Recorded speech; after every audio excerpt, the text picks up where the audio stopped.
Hola a todos, bienvenidos a una nueva clase. Gracias por asistir. Hoy vamos a hablar de la teoría jurídica del delito. Seguramente todos sepáis cuál es la definición del delito. Eso es lo que se llama teoría jurídica, ¿vale? Vamos a explicarlo por si alguno de vosotros pues todavía no lo conoce, sois de otros cursos, dado que ya sabéis que en estas clases, por lo menos en las últimas, tanto de Derecho Penal como de Derecho Penitenciario, pues estáis asistiendo alumnos del curso de juristas, del curso de ayudantes de penitenciarías, de trabajadores sociales de penitenciarías y también de enfermeros de penitenciarías, ¿vale? Por lo tanto, es lógico pensar que no todos tenéis la misma carga de temario de un tema, de cada uno de los temas que vamos viendo. Cada uno incide más en unos o en otros. En los temas penales y penitenciarios inciden principalmente los alumnos los programas correspondientes a los alumnos de los cuerpos técnicos superiores, los juristas y de los ayudantes, ¿vale? Pero bueno, no obstante, vamos a ir explicando cada una de las partes del delito o de la definición del delito, cada uno de sus elementos. Y bueno, como siempre, resolveremos las dudas al final. Os pasaré las diapositivas, ¿vale? Y la clase quedará colgada en la pestañita de clases. Para los alumnos del cuerpo de juristas la subiremos también al módulo intensivo, así que aquellos que vayáis enviando vuestras instancias la podréis ver después si la necesitáis o recoger también las diapositivas de allí, ¿de acuerdo? Bueno, vamos a comenzar. Bueno, hay que decir, antes de nada, que la parte de la teoría jurídica del delito es básica para después pasar a conocer cada uno de los delitos en concreto, porque si bien el libro segundo del Código Penal lo que hace es tipificar o describir cuándo se comete cada uno de los delitos y prever una pena en abstracto para cada uno de ellos o para cada uno de los tipos de los delitos, es decir, para el tipo agravado, para el tipo cualificado, para el tipo básico, para el tipo atenuado o los tipos atenuados, tipos agravados, ¿vale? Que esa pena en abstracto es la que después concretará el juez a la hora de dictaminar sentencia. Pues bueno, previamente a eso tenemos que saber qué es un delito para saber cuándo una acción es típica, cuándo es antijurídica o cuándo no lo es, etcétera, etcétera, ¿vale? En definitiva, lo que vamos a ver hoy son los presupuestos para que podamos hablar de que existe un delito.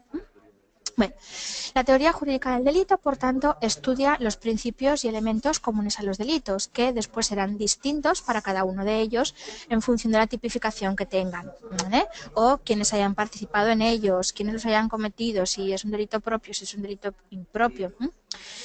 El delito se define como una conducta típica, antijurídica, culpable y además ha de ser punible. Cuando hablamos de conducta, ahora lo veremos, podemos hablar de una acción o una omisión. Normalmente lo vemos escrito o lo escuchamos como acción típica antijurídica culpable, ¿vale? Tenemos que saber que dentro de esa acción, de ese genérico acción, incluimos tanto algo que se hace como algo que no se hace y que se debería haber hecho. Os pongo el impunible entre paréntesis porque en la definición de delito los elementos que dependen de las personas o de la persona que lo lleva a cabo son el hacer o no hacer esa conducta, esa acción u omisión, el que encaje dentro de un supuesto típico, que no concluya, que no interfiera ninguna causa que excluya la antijuridicidad y ninguna causa de inimputabilidad o que excluya la culpabilidad, ¿vale? Eso afecta a la esfera de la persona que lo está llevando a cabo, esa acción o esa omisión. Que luego sea punible, además, puede depender de otras circunstancias más externas o de algunos requisitos que prevea el Código Penal. Por eso, muchas veces en la definición de delito no se incluye el presupuesto de punible, porque es algo un poquito más externo. Pero bueno, luego lo definimos y veremos que es igual de importante, ¿vale?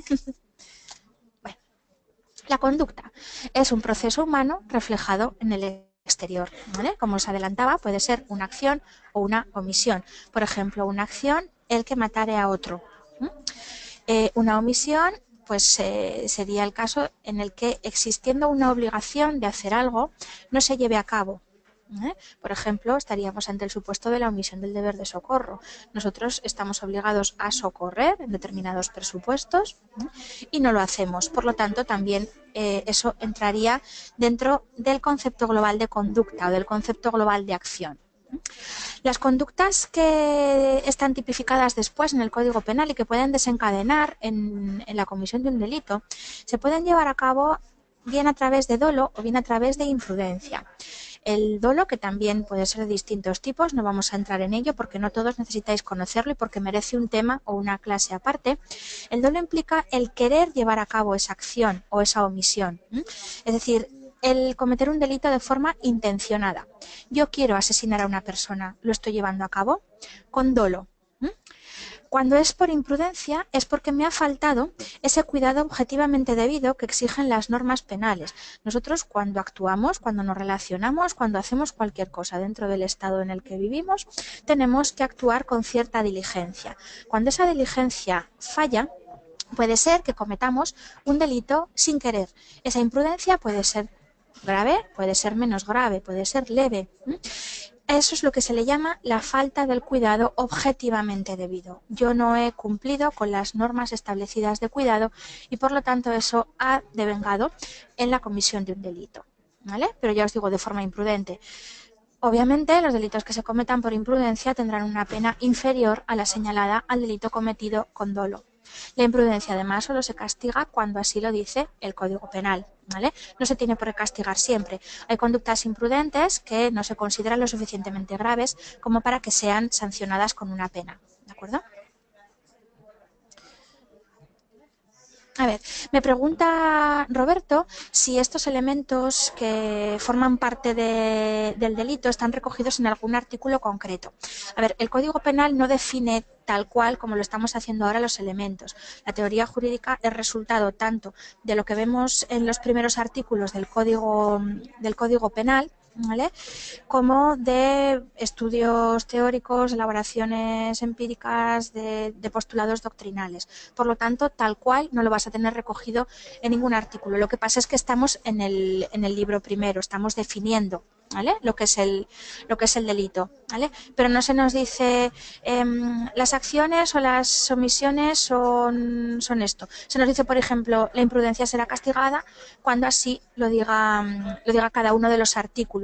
Pero no hay un artículo que te diga solamente se castigan por imprudencia estos artículos o se castigan con dolo estos otros o los tipos de dolo son estos. No, ahora entramos más en contenido teórico y en contenido que se ha ido elaborando, pues eso, gracias a las aportaciones teóricas de los cuerpos doctrinales, ¿vale?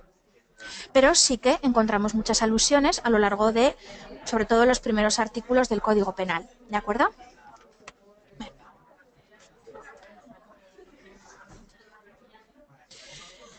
Eso por parte por parte de la conducta, de la acción o de la omisión.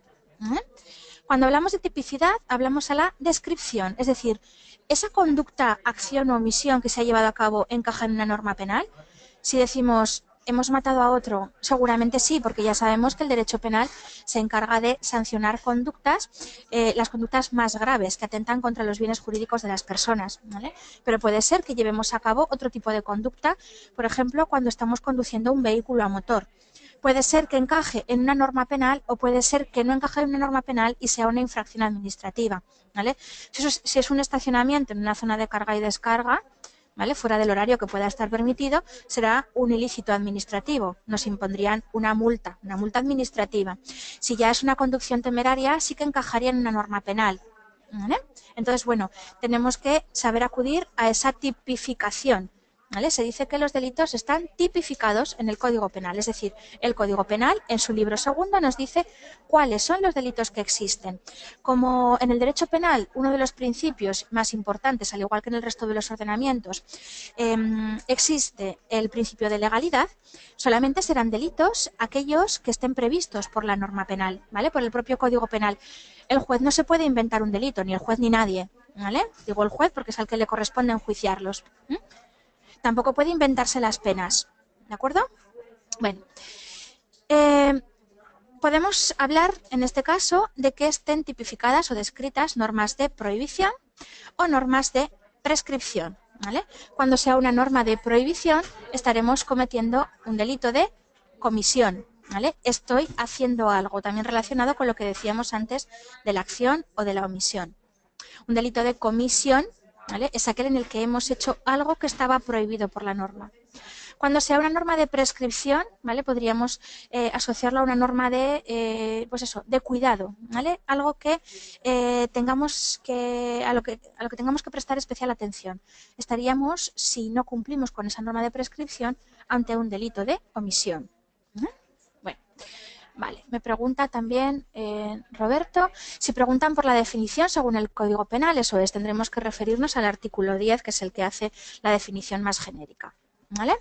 No explica después cada uno de los elementos, pero acudiríamos al artículo 10, ¿vale? Eso es. Bueno, hablamos ahora de que, además de típica, tiene que ser antijurídica, ¿vale? No nos sirve para decir que hay un delito con que una conducta simplemente esté recogida en el Código Penal, porque puede ser que no concluya ninguna causa de antijuridicidad o que por algún motivo esa antijuridicidad, ¿vale?, esa injusticia que se ha cometido al llevar a cabo esa acción que estaba tipificada, ¿vale?, ya no exista. Por lo tanto, si la conducta es antijurídica, sí que se cumplirá con el presupuesto de haber cometido una acción o una omisión que esté tipificada, que esté recogida en la norma penal, ¿vale?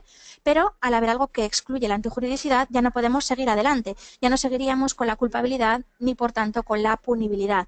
Por lo tanto, no podríamos hablar de la existencia de ese delito, ¿vale? Solamente podríamos decir que se ha cometido una acción, ¿vale?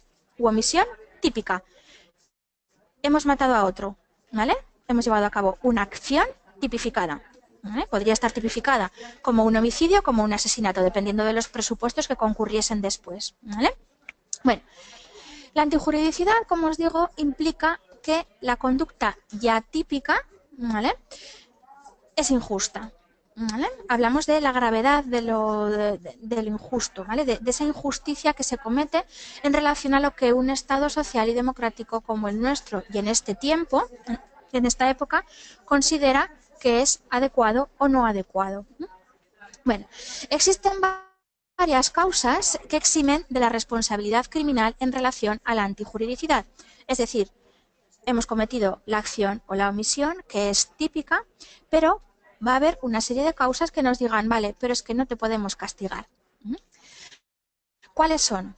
El estado de necesidad, recogido en el artículo 20.4 del Código Penal, la legítima defensa del artículo 20.5 del Código Penal, obrar en cumplimiento de un deber o ejercicio legítimo de un derecho, oficio o cargo, por ejemplo, las fuerzas y cuerpos de seguridad. En caso de que ese matar a alguien, tuviesen que hacerlo cumpliendo con su trabajo, ¿vale?, para proteger al resto de los ciudadanos. Artículo 27 del Código Penal, o el consentimiento del ofendido, según los casos. El consentimiento del ofendido podría excluir esa antijuridicidad, pero sabemos que hay muchos casos en los que ese consentimiento del ofendido no sirve para nada. Por ejemplo, sería el caso en el que lo preste un menor ante unas agresiones sexuales, por ejemplo, ¿vale?, o una persona discapacitada necesitada de especial protección, ¿vale? En esos casos se supone que la víctima no ha alcanzado el nivel de madurez suficiente como para decidir si puede prestar su consentimiento o no. Por lo tanto, ese consentimiento no tendría ningún sentido y seguiríamos analizando los elementos que concurren en ese hecho o las circunstancias que concurren en el sujeto activo que ha llevado a cabo la acción o la omisión típica, ¿vale?, y en este caso antijurídica, para ver si es culpable. Seguiríamos más hacia adelante, ¿vale? Como decimos, el consentimiento del ofendido no siempre se puede considerar una causa de antijuridicidad. Os he puesto algunos ejemplos. Obrar en cumplimiento de un deber o ejercicio legítimo de un derecho, oficio o cargo, artículo 27, podría excluir la responsabilidad criminal, ¿vale?, la legítima defensa y el estado de necesidad cuando sean completos, artículos 20.4 y 20.5, ¿vale? Definición del estado de necesidad, se dice el que obre en defensa o derechos propios o ajenos siempre que concurran los requisitos siguientes. Tiene que existir una agresión ilegítima, es decir, que nos estén atacando, que nos estén provocando unas lesiones a punta de arma blanca, por ejemplo. Eso sería ilegítimo porque no está permitido por el ordenamiento llevar a cabo ese tipo de conductas, ¿vale? necesidad racional del medio empleado para impedirla y falta de provocación suficiente por parte del agresor. Es decir, por ejemplo, a mí me están atacando con ese arma blanca, con una navaja, por ejemplo, yo voy a defenderme, estado de necesidad, necesito defenderme, ¿vale? Lo que no voy a hacer a lo mejor es disparar a esa persona si yo porto un arma, ¿vale? Tiene que ser algo proporcional a lo que esa otra persona me está provocando. Por supuesto, luego el juez decidirá, ¿vale? Si es racional o no racional el medio empleado para defendernos, ¿vale? Pues puedo, no debería, pero bueno, si yo llevo también otra navaja, defenderme con eso. Es algo proporcional y es un medio racional, ¿vale? Como respuesta o que surge como respuesta que yo utilizo para repeler ese ataque, ¿vale? No es desproporcionado en comparación con ese mal que me están causando a mí, ¿vale? Y luego aparte yo no tengo que haber estado provocando a mi agresor, ¿vale? Con otra conducta violenta anterior, porque entonces no concurriría ese estado de necesidad, ¿de acuerdo? Por otro lado, tenemos la legítima defensa del artículo 20.5. Ay, perdón, os estaba hablando de la legítima defensa, ¿vale? Ahora os hablo del estado de necesidad. El que en estado de necesidad, para evitar un mal propio ajeno, lesione un bien jurídico de otra persona o infrinja un deber, siempre que concurran los requisitos, que el mal causado tampoco sea mayor que el que se trata de evitar, que la situación de necesidad no haya sido provocada por la propia víctima y que el necesitado no tenga por su oficio, cargo, obligación de sacrificarse, ¿vale? Los presupuestos son muy similares, ¿de acuerdo? Entonces, bueno, sobre todo que nos quede claro que para que concurran o bien el estado de necesidad o bien la legítima defensa, nosotros no tenemos que ser desproporcionados en nuestra respuesta ni tenemos que haber provocado la situación, ¿vale? Para que se nos pudiese aplicar esa causa que va a excluir la antijuridicidad. Si excluimos la antijuridicidad, vuelvo a repetir, por mucho que la acción o omisión sean típicas, se encuentren recogidas en el Código Penal, ya no seguiríamos adelante, ¿de acuerdo? Bueno, por otro lado hablamos de la culpabilidad. Tenemos aquí la acción o omisión típica y antijurídica. Ahora vamos a ver si es culpable. ¿Se nos puede reprochar la conducta que hemos llevado a cabo? Está recogida en el Código Penal, ¿vale? Está definida como un delito. No concurre ninguna causa que excluya la antijuridicidad y ahora vamos a ver cuáles son las causas que excluyen la culpabilidad, también denominadas causas de inimputabilidad.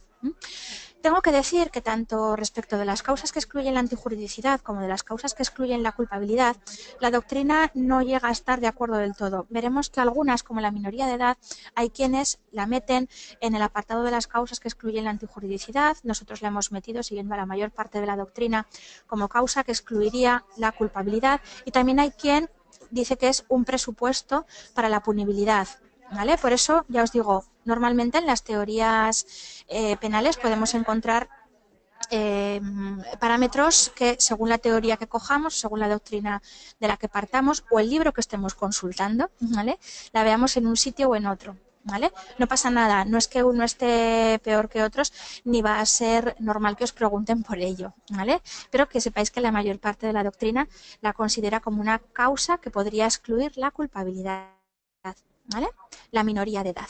La minoría de edad ya sabemos que por regla general se sitúa en los 18 años. Hablamos además de la minoría de edad penal. La edad penal, o sea, la edad por la que se puede empezar a castigar a una persona en el ámbito penal también son los 18 años. Coincide con la mayoría de edad reconocida por la Constitución española, ¿vale? ¿Qué ocurre con los menores de edad que cometen delitos? Se les podría llegar a imponer una medida de las recogidas en la Ley Orgánica de Responsabilidad que regula la responsabilidad penal de los menores, la Ley Orgánica 5/2000, ¿vale? Para ello tendrían que ser mayores de 14 años y no haber cumplido todavía los 18. Para castigar a estas personas no se les llama penas, se les llama medidas, ¿vale? Estas personas de entre 14 y 18 años tendrían que haber cometido una acción que esté tipificada como delito y estar en ese abanico de edades de entre los 14 y los 18 y entonces se les impondría una pena, ¿vale? No se les una medida. No sería una pena de las previstas para los mayores de edad penal, para los mayores de 18 años. Como medidas, por si alguno no las conocéis, por ejemplo, podemos tener el el internamiento o el tratamiento en un régimen cerrado, en un centro de régimen cerrado, centro de menores, el tratamiento en un centro de régimen abierto, el tratamiento ambulatorio, la convivencia con otra familia, la asistencia a cursos, por ejemplo, ¿vale? Hay una serie de medidas que se explican en los artículos 7 y 8 de la Ley Orgánica de Responsabilidad Penal de los Menores, ¿vale? Y bueno, pues en principio no se pueden imponer por más de 2 años, pero luego depende de la edad que tenga el menor, de la gravedad del delito cometido. Bueno, ya entramos también en una historia propia de otra sesión, ¿vale? Pero bueno, para que sepáis más o menos por dónde van los tiros. Bueno, en ese caso no podríamos seguir penando al menor, ¿vale? También se nos habla de la anomalía o alteración psíquica, recogida en el artículo 21 del Código Penal, de la intoxicación plena al momento de cometer el delito, artículo 22 del Código Penal, o de las alteraciones en la percepción desde el nacimiento, alteraciones que tienen que ser graves, artículo 20.3 del Código Penal. Tanto el 20.1, 20.2, 20.3 del Código Penal, cuando se consideran eximentes completas, excluyen la culpabilidad, ¿vale? Hay veces que se consideran incompletas y podemos imponer alguna otra medida, una medida de seguridad, por ejemplo, ¿de acuerdo? Bueno, también tenemos el miedo insuperable recogido en el artículo 20.6 del Código Penal, ¿vale? El miedo insuperable se entiende como una circunstancia que nos hace o nos crea en nuestra cabeza una situación de pánico tal que no nos permite actuar de otra forma, ¿vale? Miedo insuperable. Tiene que estar demostrado y luego el juez o tribunal decidirán si aprecian esta circunstancia para castigar o no, ¿vale? Tampoco se nos dice en qué supuestos concretos estamos ante una circunstancia apreciable de miedo insuperable, ¿de acuerdo? Por lo tanto, se deja elección del juez o del tribunal, ¿vale? Y finalmente llegamos al punto de la punibilidad. Podemos tener una acción o omisión típica, antijurídica y culpable y vemos si se puede castigar o no. Es decir, la persona ya cumple con todos los parámetros de la teoría del delito, con toda la definición del delito, ¿vale? No hay nada que le excluya, no hay causas que excluyan la antijuridicidad ni que excluyan la culpabilidad, no hay causas de inimputabilidad. ¿Podemos castigarle pese a todo ello? Bueno, aquí hablamos de que pueden concurrir excusas absolutorias o que necesitemos para proceder a la persecución del delito de condiciones de procedibilidad, ¿vale? Las condiciones de procedibilidad tienen que ver, como regla general, con la interposición de alguna denuncia o de alguna querella, ya sea por parte del agraviado, su representante legal, que actúe el Ministerio Fiscal. Casos o ejemplos que podemos poner: determinados delitos contra la libertad sexual se exige la previa denuncia del agraviado o de su representante legal. También nos podemos ir al artículo 215 del Código Penal, que es el que nos dice que para el caso de las injurias y las calumnias, delitos que son privados, se exige la querella del agraviado o de su representante, ¿vale? Es decir, con la querella nosotros ya nos posicionaremos como parte. Es una condición de procedibilidad. Si no existe esa querella o esa denuncia, en el caso del ejemplo que os he puesto de determinadas agresiones sexuales, no se perseguiría el delito, ¿vale? Por eso os decía, hay veces en que la punibilidad hace referencia a circunstancias que pueden considerarse más externas. Es decir, ya tenemos el delito, ¿vale? No hay nada que nos diga que no lo hay, pero podemos castigar a esa persona. ¿Qué nos hace falta para empezar el procedimiento o para dirigirnos contra ella y ver si realmente hay una sentencia condenatoria? Pues en este caso una condición de procedibilidad, ¿vale? Bueno, y por otro lado tenemos excusas absolutorias, es decir, circunstancias que harían que absolviésemos de facto a esa persona y que no se llevase a cabo ese procedimiento penal ante los tribunales, ¿vale? Por ejemplo, artículo 268, os lo leo. Están exentos de responsabilidad criminal y sujetos únicamente a la responsabilidad civil, es decir, a la reparación, a los daños y perjuicios, a la indemnización, los cónyuges que no estuviesen separados legalmente o de hecho, o en proceso judicial de separación, divorcio o nulidad de su matrimonio y los ascendientes, descendientes y hermanos, ya sea por naturaleza o adopción, así como los afines en primer grado si viviesen juntos por delitos patrimoniales, ¿vale? No siempre la familia o los más allegados van a estar exentos de responsabilidad respecto de sus víctimas. Aquí se reconoce esa absolución en caso de delitos patrimoniales que concurran entre sí, ¿vale? Yo cometo un hurto, por ejemplo, a mi marido, ¿vale? Pues lo normal sería que haya una excusa absolutoria siempre y cuando no haya concurrido violencia ni intimidación respecto a él, que sería mi víctima, ¿vale? Bueno, pues ese es un ejemplo, ¿vale? También en el caso del encubrimiento de cónyuges en determinados casos, etcétera, ¿vale? Bueno. Aquí os he hecho un pequeño esquemita, es un círculo, ¿vale?, con los presupuestos que tienen que concurrir para que apreciemos un delito y que éste pueda ser castigado, ¿vale? Acción, omisión, típica, antijurídica, culpable y punible. Os lo he puesto en forma de círculo con flechitas para que veamos que si nos falla uno, no podemos irnos al delito, ¿vale? Bueno, hasta aquí esta parte.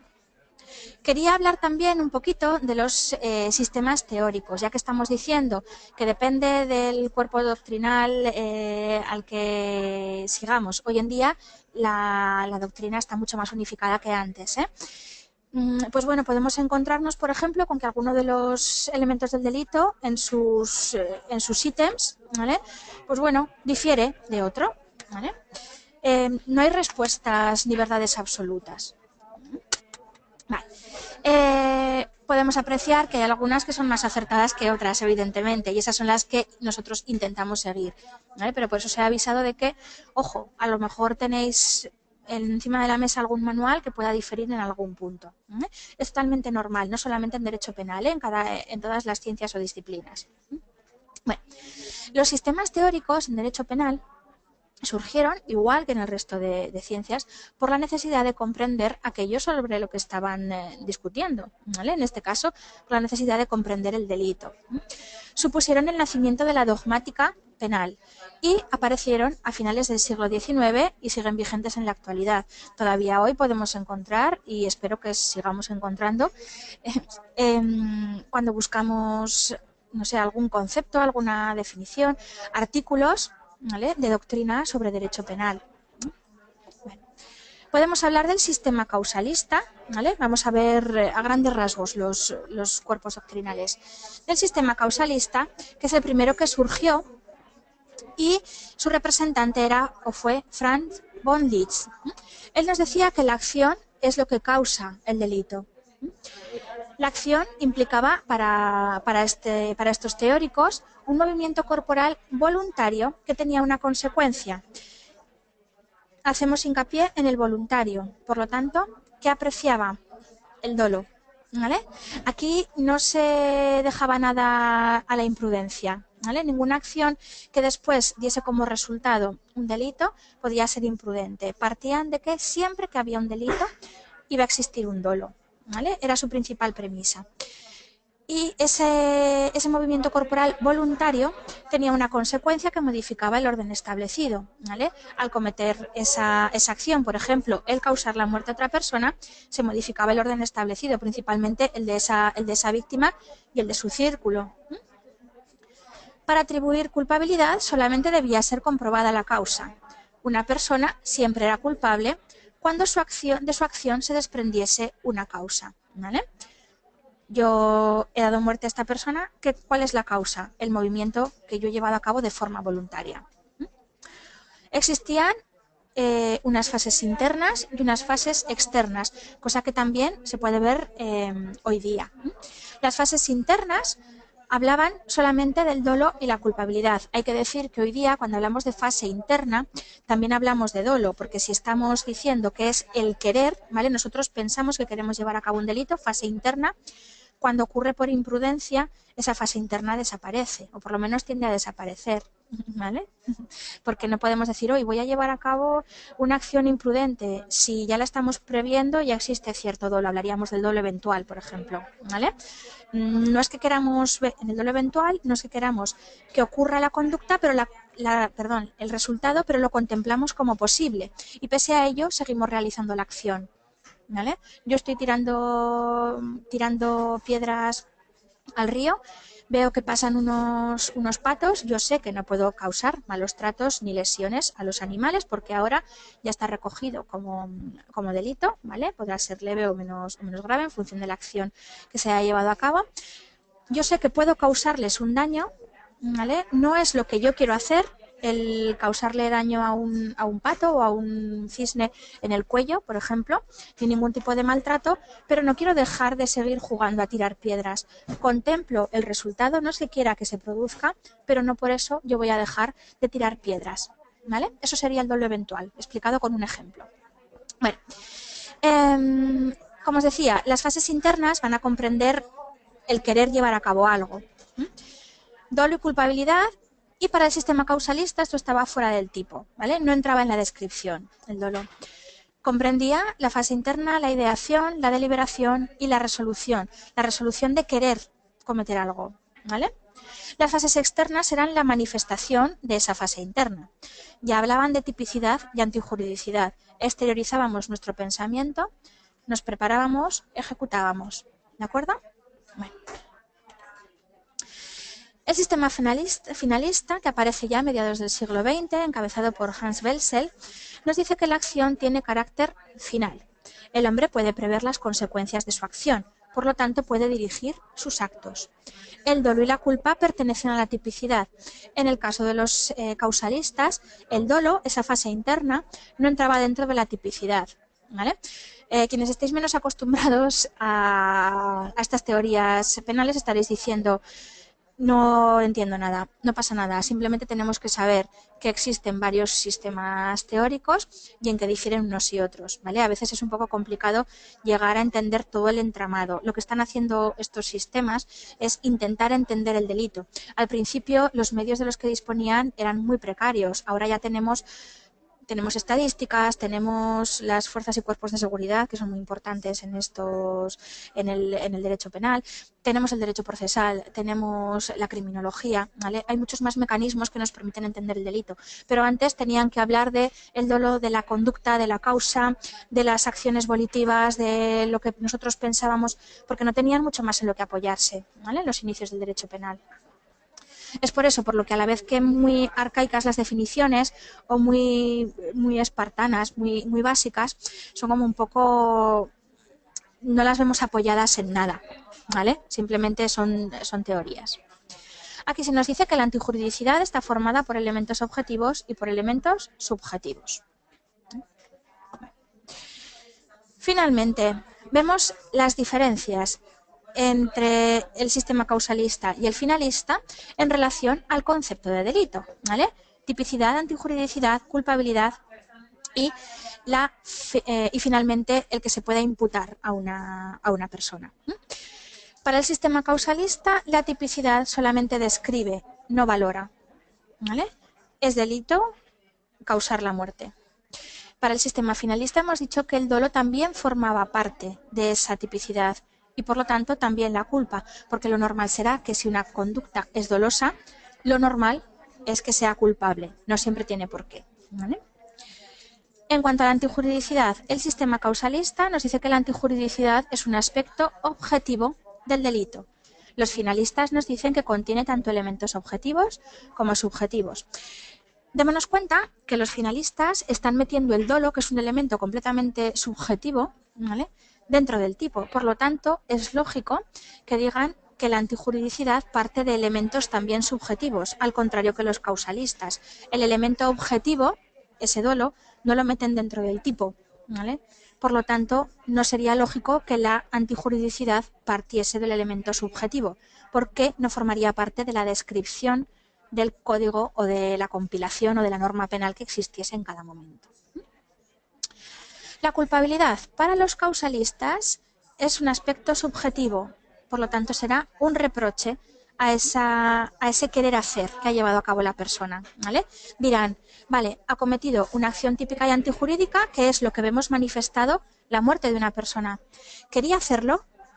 ¿Ha existido ese dolo? Sí, por lo tanto es culpable, ¿vale? En lo que se van a fijar es en si ha existido el dolo, porque recordemos cuando explicábamos la diapositiva de los causalistas, del sistema causalista, decíamos que todo partía del dolo, ¿vale?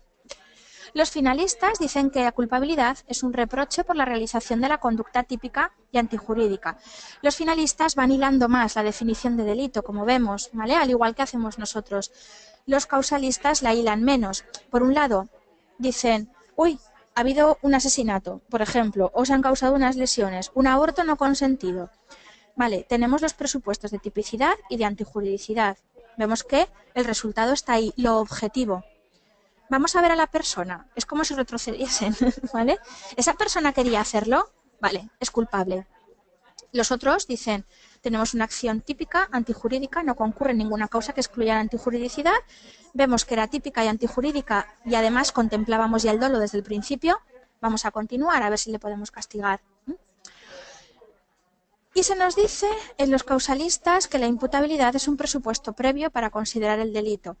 Si esa persona no es imputable, si no es culpable, no podremos seguir adelante, ¿vale? Hacen como que retroceden, ¿vale? Primero es como si viesen si la persona es culpable y por lo tanto imputable y después ya continúan, porque dicen si no, no tiene sentido continuar con los elementos. Y los finalistas nos dicen que el sujeto puede estar exento aunque la acción sea antijurídica. Habrá delito, pero puede que no se impute, cuando concurran las causas que excluyan esa culpabilidad, ¿vale? ¿Se entiende la diferencia? Unos van siguiendo la estructura de la teoría jurídica del delito y otros primero van a ver si la persona podría ser imputable o no, viendo si ha existido dolo, porque ese dolo no está incluido en la definición del delito, en la definición impresa en la norma, ¿vale? Y después ya van a analizar si es típica y antijurídica. ¿Se entiende? Más o menos, por lo menos.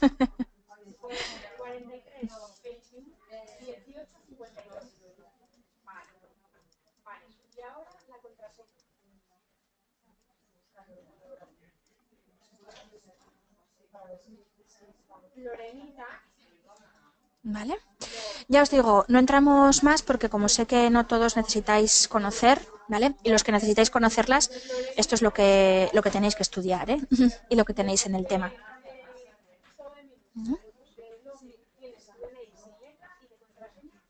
Bueno, con esto terminamos la clase. Os voy a pasar ahora las diapositivas por aquí. Recordad que cuando os he explicado el estado de necesidad estaba haciendo referencia a la legítima defensa, que se me ha ido un poco el santo al cielo.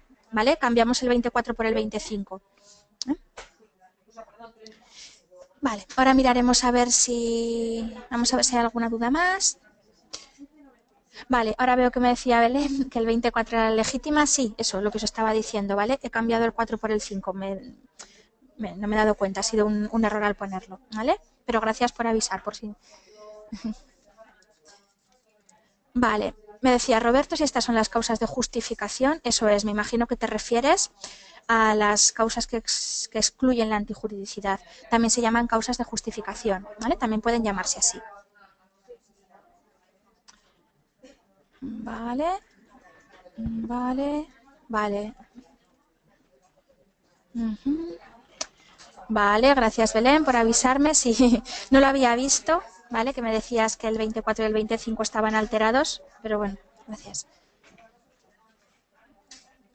Vale. Y Violeta me dice que no había oído estas teorías nunca, ¿vale? No, en la parte de enfermeros de penitenciarías o de trabajadores sociales de penitenciarías dudo mucho que las tengáis. Pero bueno, no obstante, cualquier duda que os surja cuando volváis a coger estas diapositivas, me lo decís, ¿vale? Os lo decís a María José y yo os explico lo que haga falta. Vale, creo que no hay nada más. Vale, Roberto dice que va a ser difícil interiorizarlo, lo de las teorías. Cuando vayas a estudiar el tema, cualquier duda que tengas, Roberto, péganos un toque o escríbenos. No pasa nada, lo vamos resolviendo. ¿Vale? Ya os digo, el tema de las teorías se puede hacer un poco costoso porque a veces se contradicen mucho, otras veces, como os digo, como no tenían mucho en lo que apoyarse, sobre todo a nivel empírico, pues bueno, costaba un poco. Yo misma reconozco que son un poco liosas, ¿vale? Que puede, como ahora lo tenemos todo tan bien establecido, ¿vale? Tenemos las causas de justificación o causas que excluyen la antijuridicidad, esta y esta. pese a que, según la doctrina, puedan estar en un lugar o en otro, ¿vale? Las condiciones de procedibilidad son estas, estas y estas, ¿vale? Lo tenemos todo mucho más acotado. Entonces, claro, entiendo que lo que teoriza pues pueda costar un poquito más. Bien. Pero eso, cualquier cosa que os surja, me lo decís. Os voy pasando el documento.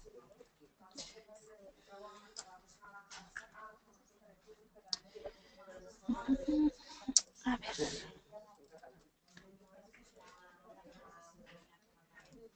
Vale, ya os lo he dejado, ¿de acuerdo? Vale. Me dice Belén, hasta pronto, vuelve pronto. Sí, bueno, este jueves tenemos una clase que es solamente para juristas, como se ha publicado la convocatoria. Bueno, vamos a hacer una simulación de examen, ¿no? Pero bueno, vuelvo con todos vosotros muy pronto. Me imagino que la semana que viene. ¿De acuerdo? Bueno, si no hay ninguna duda más, vamos a cerrar aquí la clase. Muchísimas gracias por asistir y nos vemos el próximo día. ¿De acuerdo? Gracias.